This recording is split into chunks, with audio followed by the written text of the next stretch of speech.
Okay, welcome to the Law of Forensics in Uganda. This is a book called The Law of Forensics in Uganda, A Proof Beyond the Shadow of Doubt. Some of you are probably well conversant with the statement that was made by Johnny Cochran, the great Johnny Cochran, in the O.J. Simpson trial, or the trial of the century, where he said, if the gloves do not fit, you must acquit. Listen, this is law in terms of tomorrow and today. This is law that's going to help you to demystify some of these challenges that our country has actually been entangled in for a period of time. It's a revelation in terms of what we need to do. We don't have to go to squatted land every now and then to come and solve our debacles here, our challenges here. The question is, we have the facets.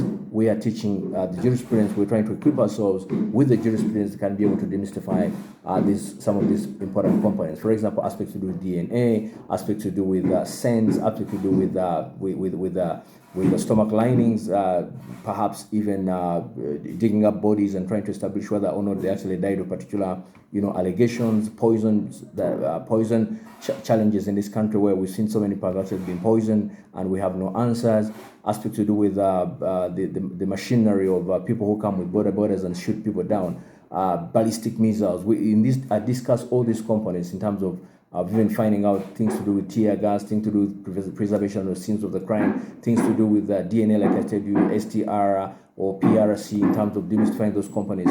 We go down into the depth of trying to appreciate the components of forensic law so that people can be able to comprehend and understand. This is an answer to today's debacle, to these challenges. This is law in the making. I think forensic law should actually be taught in every substantive law school for purposes of emphasizing the importance of arguing in terms of proving a crime beyond what they call the shadow of doubt, or perhaps beyond a reasonable doubt, as it were. Remember, if the gloves do not fit, you must acquit. Find this book at lubogo.com or sudanese.lawup.com. This is tomorrow's law, but it must start today.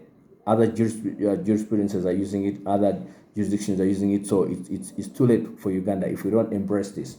There's no reason why we cannot embrace this. This is law, and this is important in terms of solving some of those debacles, beginning from the Chiwetere sagas, all those generals who have been dying, all people who have died, you name it, in terms of preservation of scene of crime, ballistic missiles, bullets, stuff like that. We discuss all this in its entirety and with live examples in terms of Ugandan jurisprudence. So God bless, my friends, and acquaint yourself with this book.